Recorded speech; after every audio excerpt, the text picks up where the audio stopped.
Assalamualaikum warahmatullahi wabarakatuh. Izin memperkenalkan diri, nama saya Syaidina Aryadita dengan NPM 2214071099. Di sini saya akan mempresentasikan PPT, PPT saya yang berjudul Sistem Transmisi Manual pada Motor. Transmisi manual adalah tipe transmisi yang digunakan pada kendaraan bermotor. Sistem ini menggunakan kopling yang dioperasikan oleh pengemudi untuk mengatur perpindahan torsi dari mesin menuju transmisi, serta perpindahan gigi yang dioperasikan dengan tangan pada mobil atau kaki pada motor. Gigi percepatan dirangkai di dalam kotak gigi atau gearbox untuk beberapa kecepatan. Biasanya berkisar antara 3 sampai 6 gigi percepatan. Maju ditambah dengan satu gigi mundur. Gigi percepatan Gigi percepatan yang digunakan tergantung kepada kecepatan yang digunakan, kecepatan satu dan seterusnya.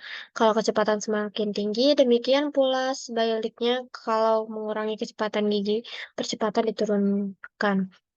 Pengereman dapat dibantu dengan penurunan gigi percepatan. Transmisi sepeda motor merupakan rangkaian atau komponen suatu sistem yang meneruskan tenaga dari engine, dimulai dari ruang bakar sampai roda bergerak. Bergeraknya sepeda motor menghasilkan putaran, momen, dan kecepatan. Transmisi harus dapat menghasilkan berbagai kebutuhan torsi dan tenaga pada roda. Motor dengan kapasitas muatan ringan dan berat dapat berjalan dengan baik pada kondisi jalur. Di sini ada komponen transmisi manual pada sepeda motor. Di sini dibagi jadi dua barisan komponen, yaitu bagian gearbox dan proses peralihan gigi. Untuk yang bagian gearbox mempunyai komponen sama dengan transmisi mobil, tetapi pada proses peralihan giginya berbeda jauh. Yang pertama itu ada bagian gearbox. Satu, input shaft.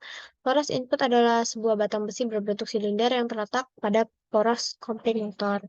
Yang kedua itu ada input gear. Input gear adalah roda gigi yang terletak dan menempel pada poros input. Fungsinya sebagai drive gear atau gigi pemutar yang menggerakkan roda gigi counter. Yang ketiga itu ada output shaft. Poros output adalah batang besi berbentuk silinder yang terletak di belakang input shaft. Meski terletak di belakang input shaft, namun poros ini tidak terpaut dengan poros input. Yang keempat itu ada output gear. Sama halnya dengan input gear, output gear juga berperan sebagai driven gear yang berfungsi memutar rantai agar motor bisa bergerak. Gigi output ini umumnya terletak di bagian di luar gearbox karena terhubung dengan rantai motor. Yang kelima itu ada speed gear. Speed gear adalah gigi independen yang terletak di sepanjang output gear. Mengapa dikatakan independen? Karena roda gigi ini tidak terpaut dengan poros output. Yang keenam itu ada counter gear. Counter gear adalah roda gigi yang berperan sebagai distributor, karena fungsi dari counter gear yaitu untuk menyalurkan putaran dari input gear ke transmisi masing-masing speed gear. Yang ketujuh itu ada sliding gear. Berbeda dengan speed gear, sliding gear merupakan roda gigi yang terpaut dengan poros output, sehingga besar kecilnya RPM sliding gear juga sama dengan RPM output gear. Kita beralih ke bagian mekanisme perpindahan gigi. Yang ke-8 itu ada tuas transmisi. Tuas transmisi rasanya sudah tahu semua bahwa fungsinya adalah sebagai input yang digunakan pengendara motor untuk mengatur percepatan transmisi. Yang ke-9 itu ada selector arm. Selector arm adalah lengan yang terletak di setelah ruas transmisi. Lengan ini akan bergerak setelah Anda menekan atau mengungkit tuas transmisi. Yang ke-10 itu ada lengan overshift. Lengan ini terletak berseberangan dengan selektor arm. Fungsinya untuk mencegah agar putaran selektor drum tidak berlebihan. Yang ke-11 itu ada arm return spring. Seusai menekan tuas transmisi, maka tuas akan kembali ke posisi semula. Begitupun dengan selektor arm dan oppressive arm. Dua komponen ini akan kembali ke posisinya agar tidak terjadi pembalikan putaran selektor drum. Maka dua lengan ini memiliki kemampuan retrain dan mengembang. Yang ke-12 itu ada selektor pin. Selektor pin adalah sebuah batang kecil yang terletak di ujung selektor drum. Fungsinya sebagai media untuk memutar selektor drum saat tuas transmisi digerakkan, maka selektor arm akan mendorong bagian ini agar selektor berputar. Yang ke-11 itu ada selektor drum. Selektor drum adalah komponen utama dalam mekanisme perpindahan gigi transmisi manual sepeda motor. Komponen ini emang bekerja hanya dengan perputaran, namun pada saat permukaan drum tidak terdapat reed atau alur yang berkelok, alur ini berfungsi untuk dudukan si fork, sehingga ketika drum berputar, si fork akan bergerak ke kanan dan ke kiri sesuai lekukan alur. Yang ke-14 itu ada si fork. Komponen terakhir adalah garpu pemindah. Sudah jelas bahwa fungsi dari si fork adalah untuk memindahkan posisi sliding gear agar bisa terkait dengan salah satu speed gear.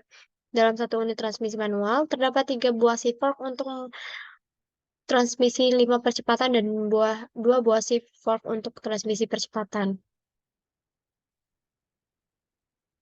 Di sini ada cara kerja transmisi manual pada sepeda motor. Yang pertama itu pada posisi netral. Pada posisi netral, kedua shift fork akan berada pada jalur tengah, sehingga shift fork tidak condong ke kanan dan ke kiri, atau dengan kata lain tidak ada roda gigi yang berhubungan, sehingga putaran mesin tidak mampu diteruskan ke roda. Yang kedua itu ada saat penambahan gigi, saat menginjak tuas gigi, maka tuas tersebut akan menggerakkan selector arm dan overshift selector, sehingga kedua lengan ini akan bergerak ke atas. Pergerakan ke atas pada lengan ini akan mendorong selector pin. Akibatnya selector pin dan selector drum berputar. Putaran selector drum akan memindahkan posisi alur sehingga si fork gigi 1 dan 2 akan tergeser untuk berkaitan dengan roda kecepatan 1 saat kita melepas injakan atau ketika tuas gigi kembali ke posisi semula. Selector arm dan opposite arm juga akan kembali turun. Namun karena bagian luar dari arm ini landai, maka pergerakannya tidak sampai membuat selector drum kembali ke posisinya. Di sini tuh ada tips perawatan transmisi manual pada motor. Penggerak utama sepeda motor adalah motor bensin adalah mesin, tapi tugas mesin hanyalah mengubah hasil pembakaran menjadi tenaga putar. Selama terjadi pembakaran, maka mesin akan berputar. Jika mesin langsung dihubungkan ke roda penggerak, maka sepeda motor akan terus bergerak. Untuk sepeda motor dengan transmisi manual, terdapat kopling. Komponen inilah yang berfungsi sebagai pemutus dan penyambung tenaga atau putaran dari mesin ke transmisi. Kopling juga membantu agar perpindahan gigi menjadi halus. Selanjutnya, perputaran tersebut akan diteruskan ke final gear yang akan menggerakkan roda yang biasanya dihubungkan oleh rantai. Nah, ini langkah-langkah tips perawatannya itu yang pertama, rutin melakukan pergantian oli mesin beserta saringan oli. Yang kedua itu gunakan oli mesin sesuai standar yang direkomendasikan oleh pabrikan. Yang ketiga, lakukan perawatan pada komponen pemindahan daya, itu seperti melakukan penyetelan pada tuas kopling, diganti kapas kopling jika sudah tidak lagi dilakukan penyetelan. Terus cek kondisi rantai, jika kotor bersihkan dan berikan cairan pelumas rantai. Lalu cek kekencangan rantai, lakukan penyetelan sesuai standar. Terus cek kondisi final gear, jika mengalami keausan segera ganti, lebih baik lakukanlah pergantian satu gear atau rantai dan gear. Yang keempat itu ada komponen perlu diganti selalu, gunakan spare part asli pabrikan. Terus ini kelebihan transmisi manual pada motor. Yang pertama itu lebih memuaskan. Sensasi kenapa bisa dibilang lebih memuaskan? Karena sensasi saat menginjak pedal persneling terasa lebih nyata. Pengendara juga memiliki kebebasan dalam menentukan tingkat gear yang mereka inginkan. Hasilnya adalah tingkat akselerasi kendaraan yang lebih terukur. Yang kedua itu ada tarikan lebih ringan. Motor dengan transmisi otomatis umumnya juga lebih berat. Ini tidak lepas dari banyaknya komponen yang terpasang di dalamnya, karena itu tarikan mesin juga jadi terasa lebih berat. Yang ketiga itu pengendara memiliki kendali sepenuhnya. Kendali penuh seperti ini juga turut memangkas faktor resiko saat berkendara. Pada transmisi otomatis, faktor resikonya lebih banyak. Hal ini tentu tidak akan kami jumpai pada transmisi manual. Yang keempat itu harga lebih terjangkau. Dengan kelebihan tersebut, tidak mengherankan jika masih cukup banyak penggemar motor yang lebih memilih motor transmisi manual. Meski demikian, potensi motor dengan transmisi otomatis juga tidak bisa diabaikan. Terus di sini juga ada kekurangan transmisi manual pada motor. Kekurangannya itu lebih mahal, transmisi manual itu lebih mahal untuk dipasang dan membutuhkan lebih banyak perawatan daripada transmisi otomatis. Karena banyak komponen yang dibutuhkan untuk mengoperasikannya. Lebih banyak dan lebih rumit. Cuma saja kelemahan utama transmisi otomatis konvensional adalah saat perpindahan gigi terasa entakan alias kurang halus. Selain itu, transmisi konvensional cenderung lebih boros BBM karena komponennya banyak dan berat serta terdapat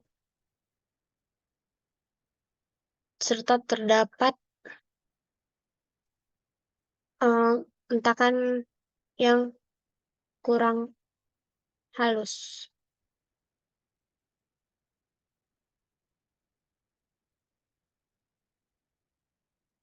Terus kita beralih ke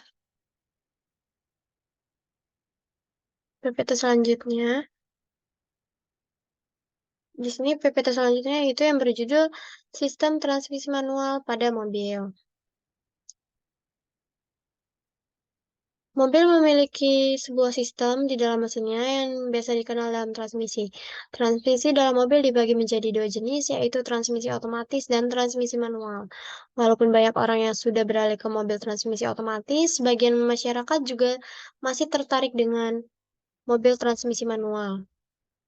Hal ini karena transmisi manual masih memiliki keunggulan yang tidak didapat pada transmisi otomatis. Salah satu keunggulannya adalah bisa mengatur kecepatan sesuai dengan keinginan pengendara.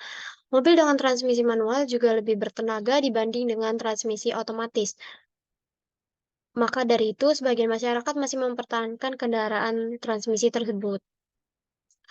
Transmisi manual adalah sebuah komponen yang ada di mesin dan berfungsi untuk mengubah kecepatan dan tenaga dari mesin menuju ke roda yang bergerak.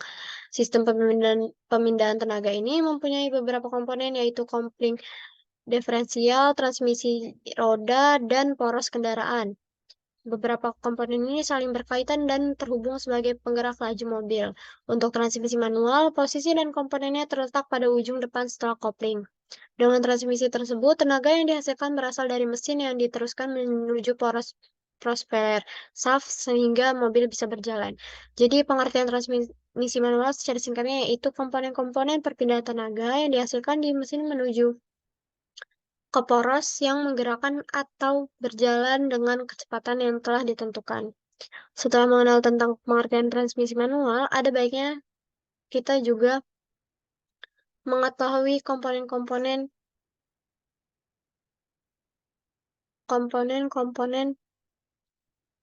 perpindahan tenaga yang dihasilkan di mesin menuju ke poros roda yang menggerakkan atau berjalan dengan kecepatan yang telah ditentukan. Setelah mengenal tentang pengertian transmisi manual, ada baiknya juga mengetahui komponen-komponen yang terkait pada transmisi ini.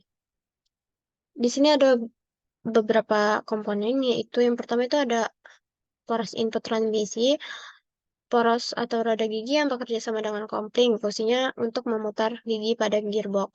Yang kedua itu ada gigi transmisi, berfungsi sebagai pengubah input tenaga yang dihasilkan oleh mesin menjadi output gaya torsi. Yang ketiga itu ada gigi penyesuaian. Komponen ini terlihat pada pengendara tetap bisa memindahkan gigi dengan aman dan juga nyaman meskipun mobil Anda sedang dalam keadaan berjalan. Yang keempat itu ada garpu pemindahan, berfungsi untuk memindahkan gigi pada porosnya sehingga gigi akan lebih mudah untuk dipasang atau bahkan dipindahkan. Yang kelima itu ada tuas penghubung. Fungsi dari komponen ini untuk penghubung antara tuas persneling dan shifter atau yang sering disebut dengan garpu pemindah. Yang keenam itu ada tuas transmisi. Komponen ini berfungsi sebagai pengemudi agar bisa melakukan pemindahan gigi transmisi sesuai dengan komponen mengemudi yang mereka inginkan. Yang ketujuh itu ada bak transmisi. Eh, Bak transmisi digunakan sebagai dudukan transmisi beserta dengan poros-porosnya. Selain itu, bisa juga digunakan sebagai wadah untuk menyimpan oli transmisi mobil. Yang ke-8 itu ada output shaft. Output shaft yaitu poros yang memiliki fungsi untuk memindahkan torsi yang berasal dari sistem transmisi ke gigi terakhir. Selain itu, komponen tersebut juga bisa digunakan sebagai dudukan presneling pada sebuah mobil. Yang ke-9 itu ada bantalan atau bearing. Berikutnya, komponen ini berfungsi untuk mengurangi gesekan yang terjadi antara permukaan komponen yang berputar dalam transmisi. Yang 10 itu counter gear. Eh, Counter gear digunakan untuk memastikan torsi dari gigi input menuju gigi kecepatan. Ke yang 11 itu ada reversi gear. Komponen yang satu ini berguna untuk mengubah arah putaran output shaft. Hal inilah yang membuat mobil kita bisa berjalan mundur ketika Anda menggunakan tuas presneling ke arah reserve gear. Yang ke-12 itu ada hoop slab. Hoop slab berfungsi sebagai penyesuaian gigi percepatan. Dengan adanya komponen ini, maka dapat membuat output shaft menjadi bisa berputar dan juga berhenti. Yang ke-13 itu ada speedometer gear. Dengan adanya speedometer gear ini membuat kecepatan dari mobil yang Anda kendarai tersebut dapat terukur. Di sini ada jenis-jenis sistem transmisi mobil.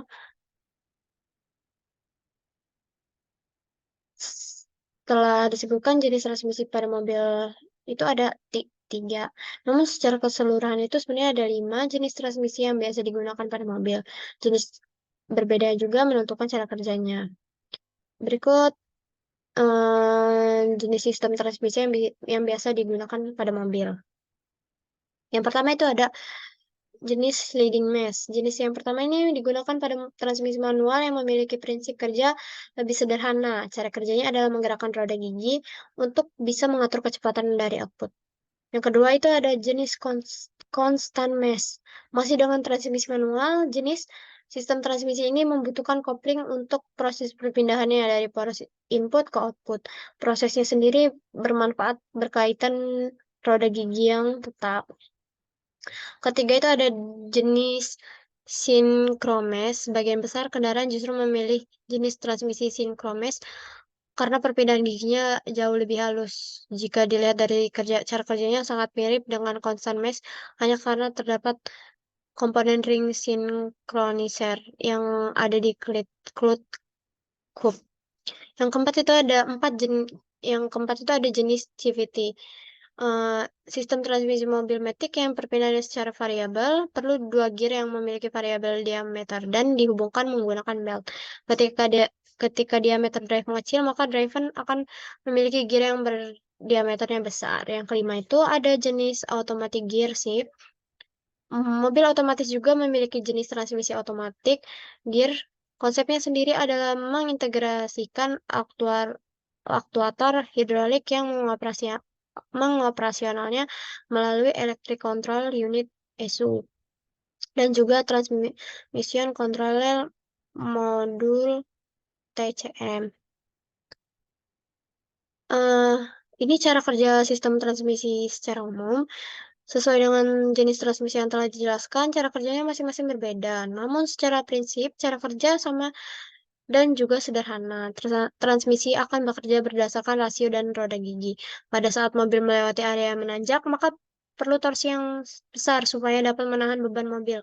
Maka yang terjadi adalah mobil akan mereduksi kecepatan putar melalui transmisi memanfaatkan daya yang sama. Hal sebaliknya pun juga terjadi. Ketika mobil membutuhkan torsi yang lebih rendah, maka kecepatan putaran akan ditingkatkan. Inilah cara kerja ketika mobil berada dalam perjalanan. Setelah mengetahui fungsi, jenis, dan cara kerjanya, kita juga perlu tahu ciri transmisi yang mengalami kerusakan. Biasanya akan muncul respon lebih lambat dalam perpindahan, kebocoran juga bisa terjadi, dan muncul bau bakar. Kita juga segera waspada jika ketiga ciri tersebut muncul, karena jika dibiarkan akan membuat perpindahan gigi sulit dilakukan dan bisa menciptakan slip ketika berkendara. Namun pada dasarnya prinsip kerjanya serupa, yaitu bekerja berdasarkan rasio dan roda tinggi. Pada saat mobil meminta torsi yang lebih besar, seperti saat menanjak, mobil akan mengurangi kecepatan putar melalui transmisi namun tetap memanfaatkan daya yang sama. Sebaliknya, ketika torsi yang dibutuhkan mobil rendah, kecepatan putaran akan ditingkatkan. Ketika transmisi mengalami kerusakan, akan ditandai dengan respon perpindahan lebih lambat. Dapat juga muncul bau terbakar jika kerusakan diakibatkan oleh kebocoran. Jika kita menemukan ciri-ciri tersebut, segera kita bawa kendaraan kita ke bengkel untuk dilakukan pengecekan pada sistem transmisinya. Di sini juga ada mekanisme sistem transmisi mobil manual. dan tips penggunaannya. Pertama, saat kondisi kendaraan diam dan gigi dalam kondisi netral yang menunjukkan dengan indikator N, di mana mesin dapat menyalurkan tenaga pada poros output. Kendaraan tetap tidak bergerak walaupun mesin menyala dengan putaran tinggi sekalipun. Kondisi ini terjadi karena sinkromes dalam keadaan bebas alias tidak terhubung pada roda gigi tingkat. Selanjutnya, ketika tuas transmisi ditekan, maka perpindahan gigi pun berputar bersama dengan putaran shift drum. Shift ini mengaitkan dengan mendorong shift drum hingga dapat berputar. Kemudian shift drum yang berputar akan terkoneksi dengan garpu pemilih gigi berikut pinnya.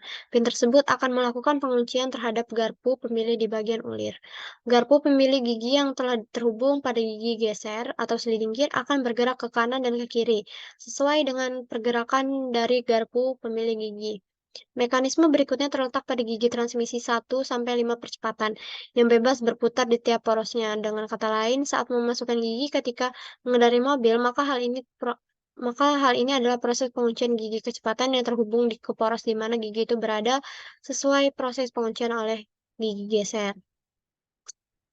Pada dasarnya, langkah dalam mekanisme transmisi manual ini dapat disimpulkan bahwa dalam setiap proses perpindahan gigi percepatan, maka terdapat komponen pemindah gigi, mulai dari gigi tingkat 1-5. Saat berada pada salah satu dari gigi percepatan ini, maka gigi geser sedang terkunci dan berputar tetap dalam porosnya sendiri. Dalam hal penggunaannya, tentu saja sebaiknya melakukan perpindahan gigi sesuai dengan tingkat laju atau kecepatan minimal yang paling sesuai dengan tingkatan gigi. Misalnya menggunakan gigi 3 pada mobil, sementara kendaraan melaju dalam kecepatan 10 km per jam, menyebabkan hentakan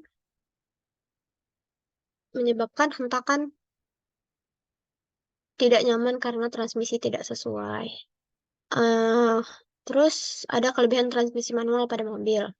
Kelebihan mobil kelebihan transmisi manual pada mobil yaitu yang pertama itu mobil transmisi manual lebih mudah dirawat. Yang kedua itu oli lebih awet. Yang ketiga itu lebih hemat bahan bakar. Yang keempat itu ada lebih mudah dikendalikan. Kekurangan transmisi manual pada mobil itu lebih sulit untuk dipelajari. Terus juga saat mengemudi lalu lintas yang sangat padat. Terus juga yang terakhir itu sulit digunakan pada wilayah perbukitan. Nah, baik, cukup sekian presentasi PPT dari saya. Lebih kurangnya saya minta maaf. Saya akhiri. Wassalamualaikum warahmatullahi wabarakatuh.